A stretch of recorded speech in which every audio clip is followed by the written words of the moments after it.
السلام عليكم ورحمة الله وبركاته. أسعد الله مساكم يا أحباب. أسأل الله أن يجمعني وإياكم على طاعته دائما.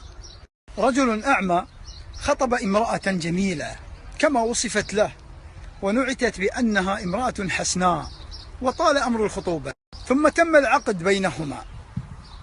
وفي فترة العقد كانت المرأة تسأله: متى ستتزوجني؟ متى بنعلن الزواج؟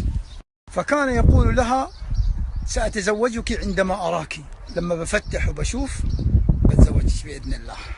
بعد فترة من الزمن جاءه اتصال من المستشفى: حصلنا لك متبرع بيتبرع لك بالعينين، وبإذن الله عز وجل بتشوف. فرح كثيرا، فرح كثيرا لأنه سيرى زوجته أخيرا، سيرى الدنيا وجمالها، سيرى الكون، سيرى أصحابه، سيرى أهله.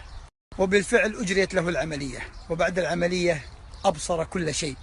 جاءت زوجته لزيارته، عندما رآها تفاجأ أنها عمياء، فسألته: متى نتزوج؟ قال: سامحيني، ما أبغى أتزوج وحدة عمياء.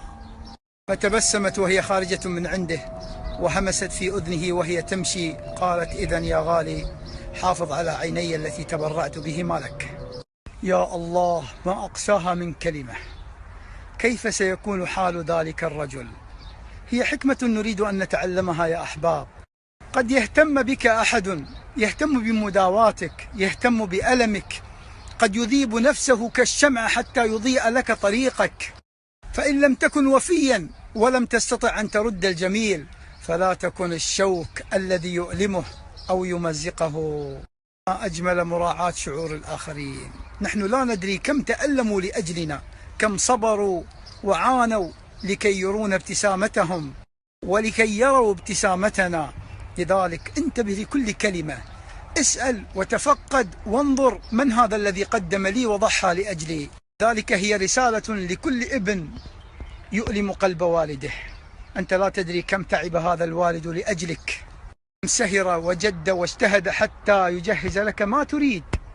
فلا تؤلمه بعصيانه، أو لا تنكس رأسه بخطأ أو بفضيحة.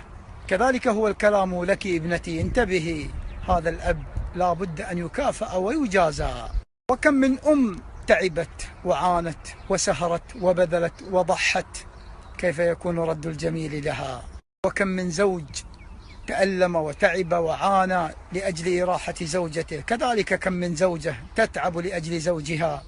ما أجمل الوفاء، وأن نتذكر أو ننتبه إلى كل من يبذل لأجلنا أمرا، كيف نكافئه ونجزيه. أنا أعلم أن كل من يفعل خيرا إنما يرتجي الجزاء من الله تبارك وتعالى، لكن حق له أن لا نصد قلبه. أخيرا أقول لكم يا أحباب: أحبكم في الله، وأسأل الله أن يجمعني وإياكم على الطاعة، وأن يجعل الوفاء والحب خلق دائم فينا.